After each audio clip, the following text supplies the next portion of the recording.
Acompanhe agora mais um tema doutrinário do Evangelho de Jesus. Boa noite, sejam muito bem-vindos.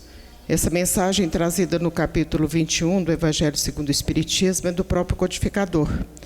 Nós temos dito algumas vezes que quando as mensagens não vêm com assinatura, e nós vimos a semana passada, quando estudávamos os prolegômenos, que é a introdução longa e de origem científica, quais os espíritos que assinaram a codificação. Espíritos de grande luminosidade, a exemplo do próprio Espírito da Verdade. E aqui essa mensagem é trazida pelo codificador da doutrina espírita, Allan Kardec, e ele está falando dos prodígios dos falsos profetas. E começa assim: surgirão falsos cristos e falsos profetas. Essas palavras estão aspiadas, portanto, ele está fazendo uma referência ao próprio Evangelho.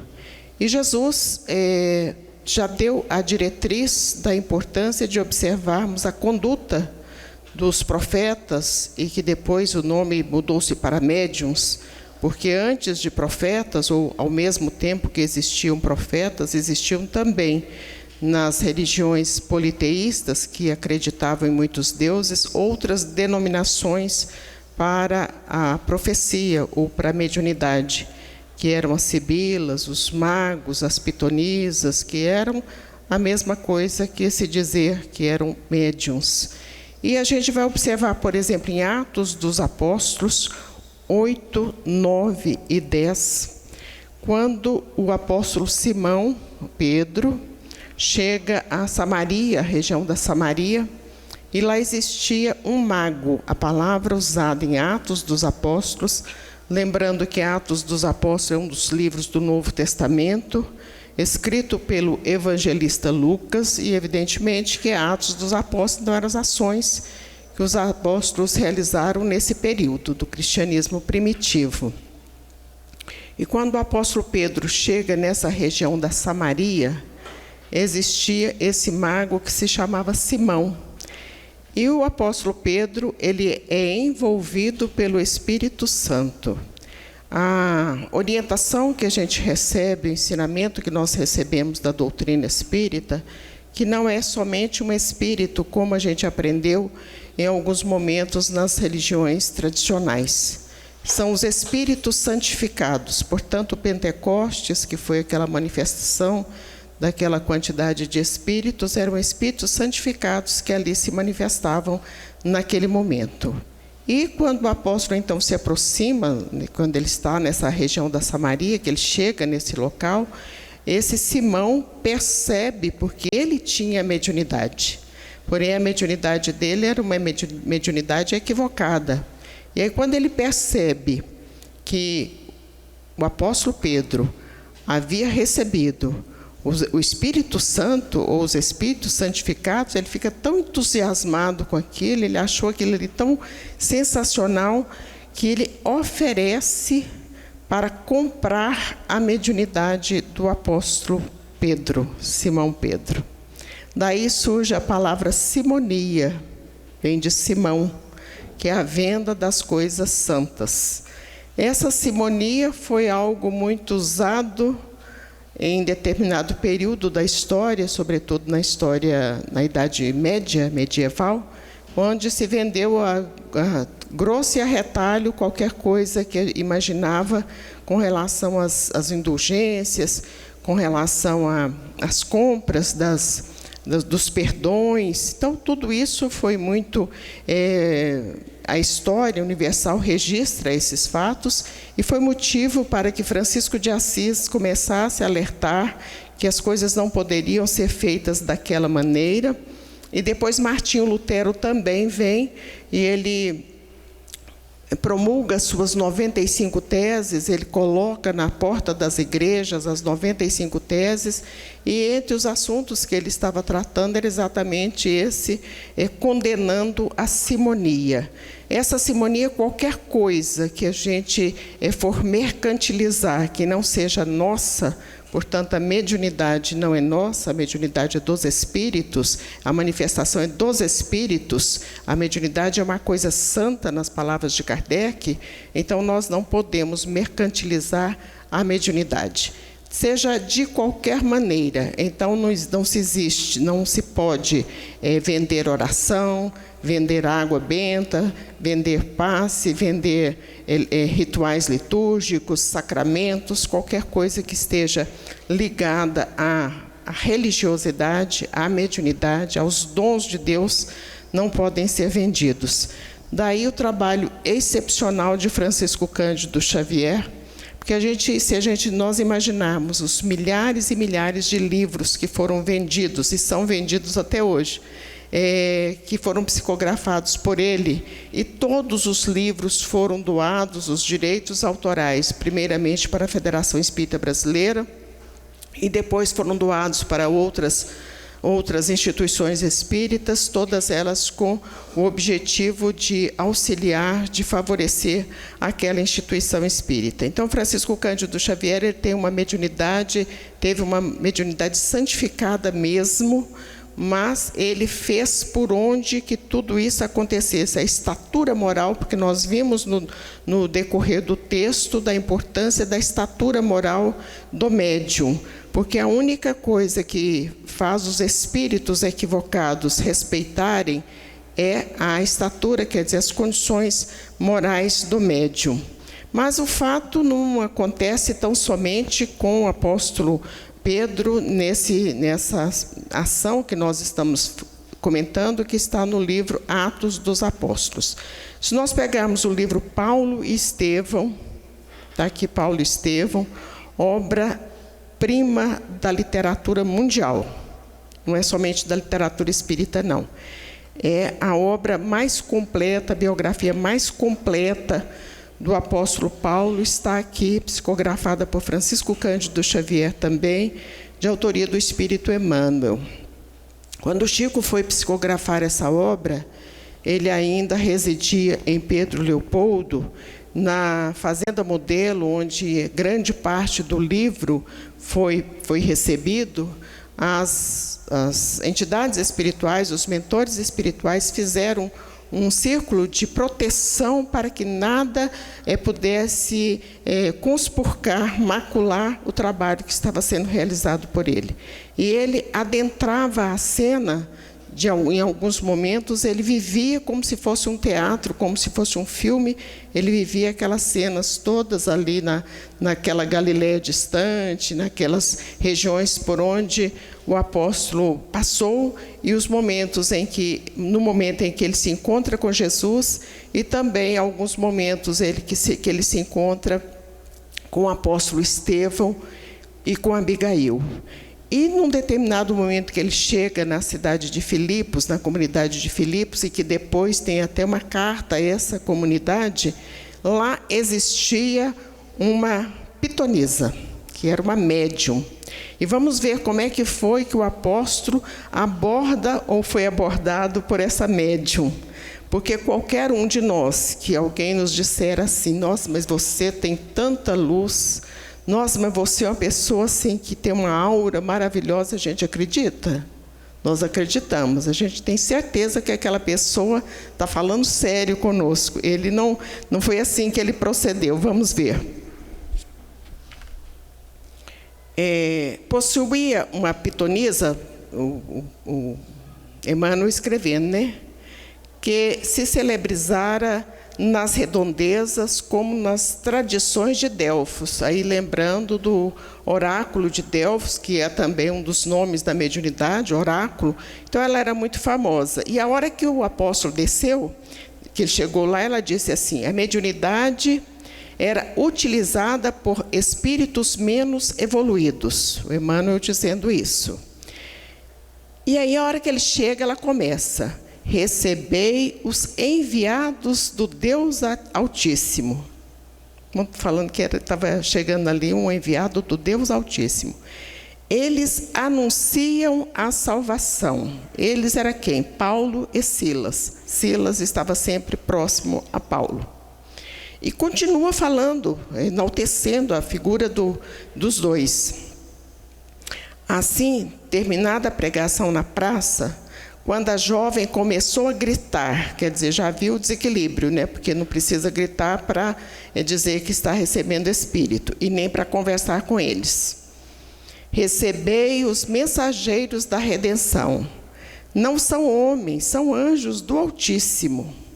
E o convertido de Damasco desceu da tribuna a passos firmes, ele não teve dúvidas naquele momento, e aproximou-se da locutora dominada por estranha influência, intimou a entidade manifestante com tom imperativo, quer dizer, ele determinou mesmo a estatura moral que nós falávamos há pouco. Espírito perverso, não somos anjos, somos trabalhadores em luta com as próprias fraquezas por amor ao Evangelho. Em nome de Jesus Cristo, ordeno que te retires para sempre. Proíbo-te, em nome do Senhor, estabeleceres confusão entre as criaturas, incentivando interesses mesquinhos no mundo, em detrimento dos sagrados interesses de Deus. E aí isso aí virou uma polêmica enorme, essa história aí. Em outros momentos também ele adverte outros magos ou pessoas que estavam ali influenciadas por espíritos. E o que a gente tem, como é que a gente tem que lidar, como é que a gente tem que trabalhar para saber se os espíritos vêm de Deus? Porque ele mesmo fala, não acrediteis em todos os espíritos, mas percebei, observai se os espíritos vêm de Deus. São palavras textuais do Evangelho nos dizendo isso. Aí a gente foi procurar num livro da dona Sueli Caldas Schubert, que a gente fez um estudo e vamos começar a estudar esse livro daqui uns dias aqui no centro. Ficamos pelo menos uns 15 dias estudando o livro. Então o livro foi estudado mesmo, foi feito um resumo desse livro. E aí ela diz o seguinte, que esses espíritos equivocados, o objetivo deles é trazer a cisane, quer dizer, a desunião, o desentendimento, a desarmonia. E como é que a gente percebe isso nesses espíritos? E ela vai dizer assim. Ela diz que essa mensagem foi uma entidade que trouxe, ela conta muitas histórias e vai falar muito sobre os livros de André Luiz, vai falar também muito sobre os livros da Joana, os de André Luiz psicografados pelo Chico e os da Joana psicografados pelo Divaldo. A base maior das obras do trabalho dela são esses livros de André Luiz e da Joana. E aí ela fala que esses espíritos equivocados, eles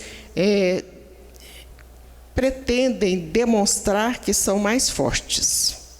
Então, se em algum momento a gente programa para ir ao centro espírita e as coisas começam a degringolar e não dá certo, e daí a pouquinho a gente fica desanimado, pode ser uma influência espiritual. E o que a gente tem que fazer? Tem que fazer a oração e firmar o propósito de realmente ir para a casa espírita. Então, demonstrar que são mais fortes é o objetivo deles, né? Fazem ameaças nos trabalhos mediúnicos, sobretudo. Elogiam as próprias organizações, eles falam, eu sou bacana da história mesmo, e dizem em números incalculáveis de vezes, né, que eles repetem as mesmas coisas. Exageram as nossas fraquezas, e aí a gente começa a ficar naquela baixa estima, quer dizer, pode ser uma questão de ordem espiritual. E aí a gente começa a pensar, não, mas eu não vou dar conta. Eu não vou dar conta de fazer essa palestra, eu não vou dar conta de dar o passe, eu não vou dar conta de fazer essa sopa, eu não dou conta de fazer a oração, eu não dou conta. Então, quer dizer, cuidado que pode ser alguma influência. Pode ser, não estamos falando que é. Mas aí também tem uma outra situação que eles gostam de jogar uns contra os outros. Casa de sogra, então é beleza, né? Fala mal do cunhado, fala mal da cunhada, e daí a pouquinho está aquela confusão, todo mundo desentendido, porque teve uma fofoca ali dentro. Então, cuidado também na família, E cuidado também no meio espírita, porque daqui a pouquinho, ó, você viu o que fulano falou? Nossa, mas ele me olhou de tal maneira, que será que eu fiz? E daí a pouquinho, aí entra a mediunidade do melindre e pronto, acabou-se o movimento espírita, a casa espírita, ou às vezes a família. Aí fica aquela situação, nossa, está chegando o Natal, e já está mesmo, né, gente? Está chegando o Natal, vou ter que ir. Oh, Jesus, por que não chega logo o dia 26? Porque o dia 25 é o pior dia do ano, porque eu vou ter que encontrar com fulano, com Beltrano, porque falou isso de mim, porque falou aquilo. Então, é uma coisa muito complicada e, às vezes, pode ser influência espiritual. Eles blefam para confundir. Quem entende de baralho aí sabe o que é blefar, né? Quer dizer, eles falam uma coisa, mas não é daquela maneira, né? Disfarçam realidades e, como no jogo, usam o blefe, fingindo ter armas e forças que, em verdade, não possuem. É aquela história que quem muito fala, às vezes não tem tanta força assim. E distorcem a verdade. Isso também tem muitas situações. A minha mãe dizia assim, que só de trocar o ponto ou colocar uma exclamação no lugar errado mudou totalmente a história. Então, são essas as situações que a gente tem que observar com relação a essas entidades equivocadas, que foi motivo de alerta trazidas no Atos dos Apóstolos e trazidas também no Paulo e Estevão. E como que a gente poderia fazer isso? Primeiramente, nós temos que ter vigilância. Vigilância de pensamentos. Porque é através do pensamento que todas as nossas ações serão desencadeadas.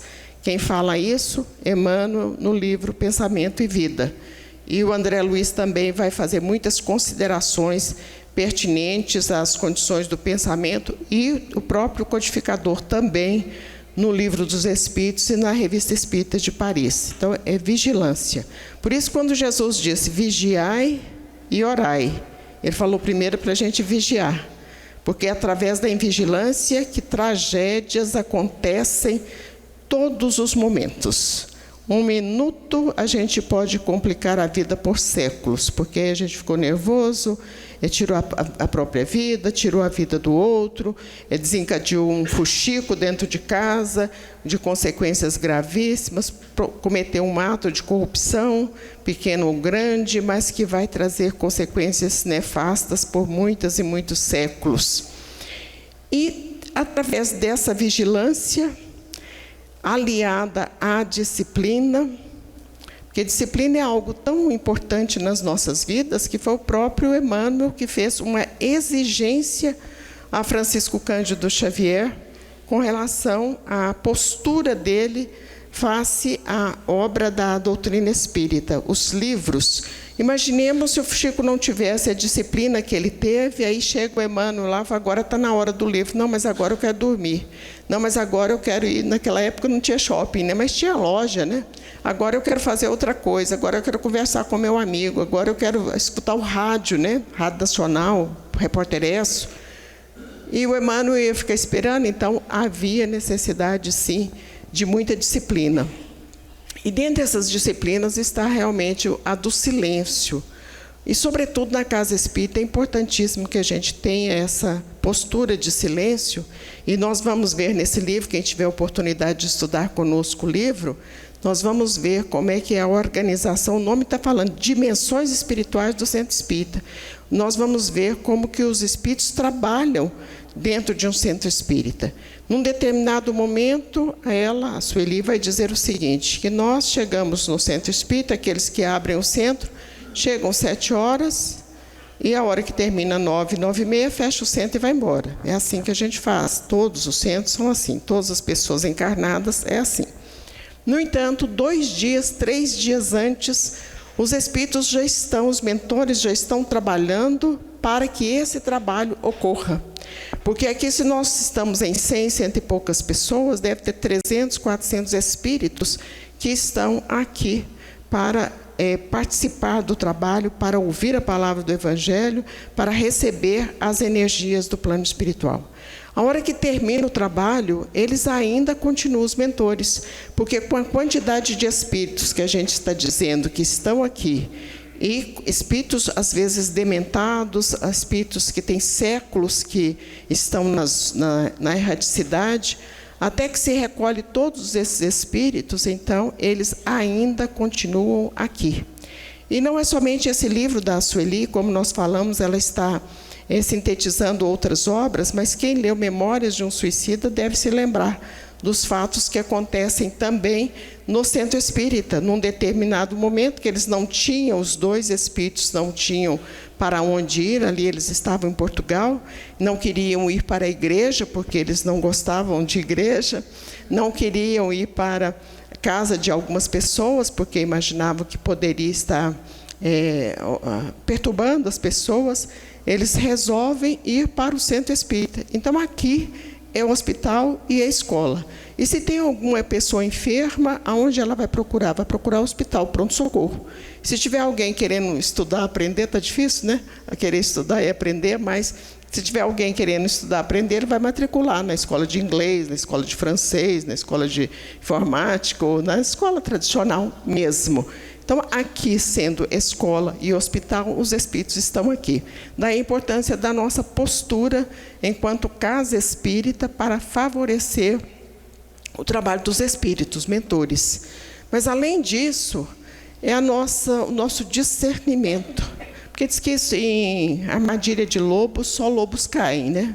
Então, se a gente cair em alguma armadilha com relação à questão da mediunidade, foi a ausência do bom senso, do equilíbrio, e, sobretudo, a ausência do estudo. Nós não tivemos o discernimento para observar isso. Mas, quando a gente estuda a doutrina espírita, e as casas espíritas que têm a tradição do estudo, o risco de que se corre de ter falsos cristos e falsos profetas é muito menor do que em situações que as pessoas vão sem o preparo, sem o estudo, sem o conhecimento, e aí, então, acontecem muitas, e às vezes até tragédias mesmo, situações muito graves que podem ocorrer nós não podemos nem dizer que seja um centro espírita, mas lugar onde os espíritos se manifestam. Porque espírito pode manifestar tanto aqui, como na igreja evangélica, e a gente vê que manifesta muito lá, na igreja católica, sobretudo com os carismáticos, e fora do movimento espírita também. Nós passamos há um tempo uma fita aqui, um vídeo, falando sobre a mediunidade em vários segmentos da religiosidade. Passamos a coisa de uns 15 dias lá na mansão, esse mesmo vídeo. Então, pode ser médium católico, espírita, não espírita, do cristianismo primitivo. Então, qualquer situação pode haver médios, sim. E quando, então, nós temos essas condições, esse entendimento, aí fica mais fácil da gente aferir o que é correto e o que não é. E lembrando que falsidade com relação a cristos e profetas não está somente na área da religiosidade. Essa chama muito atenção, porque deveria ser um lugar onde as pessoas se primassem mais pela ética, exatamente porque tem uma consciência, deveria ter também uma consciência mais firme com relação ao plano espiritual. Mas nós vemos isso em todos os setores da sociedade. É aquela pessoa que vendeu o abacaxi estava estragado, ela sabia que estava estragado, arrumou ele bonitinho e tal, entregou, vendeu a comida estava estragada. É o advogado que fez uma petição, que sabia que não ia dar certo, mas fez assim mesmo, porque aí já levou algum honorário. É o médico que às vezes não tem aquela especialidade, mas trabalha. É o engenheiro que às vezes também não tem aquela área e trabalha. E por aí vai. A gente, todos os dias, a gente observa isso, a gente vê alertas da sociedade com relação a pessoas que não são profissionais da área, porque ainda tem um agravante, não é profissional da área e realiza aquele procedimento. A gente viu outro dia uma porção de moças aí que foram a óbito porque as pessoas que estavam fazendo aqueles procedimentos, os procedimentos já são perigosos. Com um profissional habilitado já é perigoso. E imaginemos assim, numa situação que o profissional não é habilitado, que não tem um recurso próprio. Então, vimos há coisa de 15 dias a quantidade de escândalos que aconteceu aí. Então, em todas as situações, nós vamos ver isso, porque nós estamos num planeta com muita dificuldade ainda. Mas, se a gente tiver o cuidado da observação, a gente vai chegar à conclusão que podemos evitar muitas situações equivocadas. E nós não podemos ser motivos de equívocos. Exatamente por isso nós temos a bênção do conhecimento da doutrina espírita. A doutrina espírita tem que ser estudada todos os dias, porque se não estudar a doutrina espírita... Há muitos anos, quando a gente ainda fazia curso de Direito, algum professor dizia assim: o advogado que não estuda, cada dia ele é menos advogado.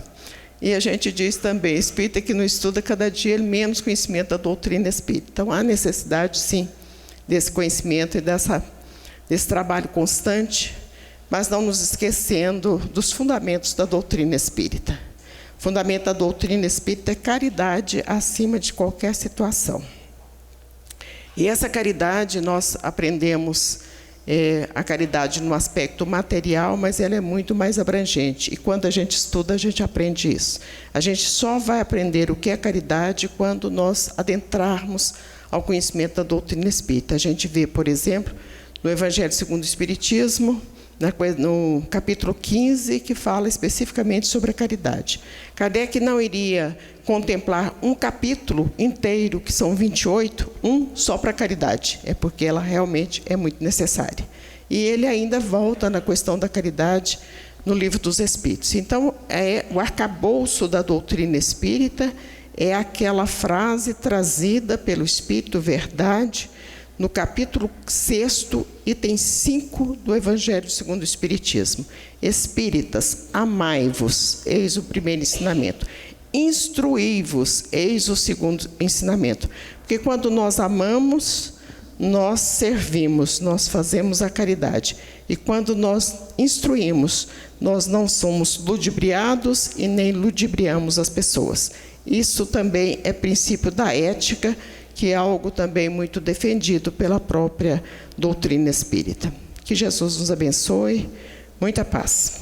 Em recolhimento, porque a espiritualidade está trabalhando, vamos ouvir e cantar as músicas e também vamos já preparar o telão para continuarmos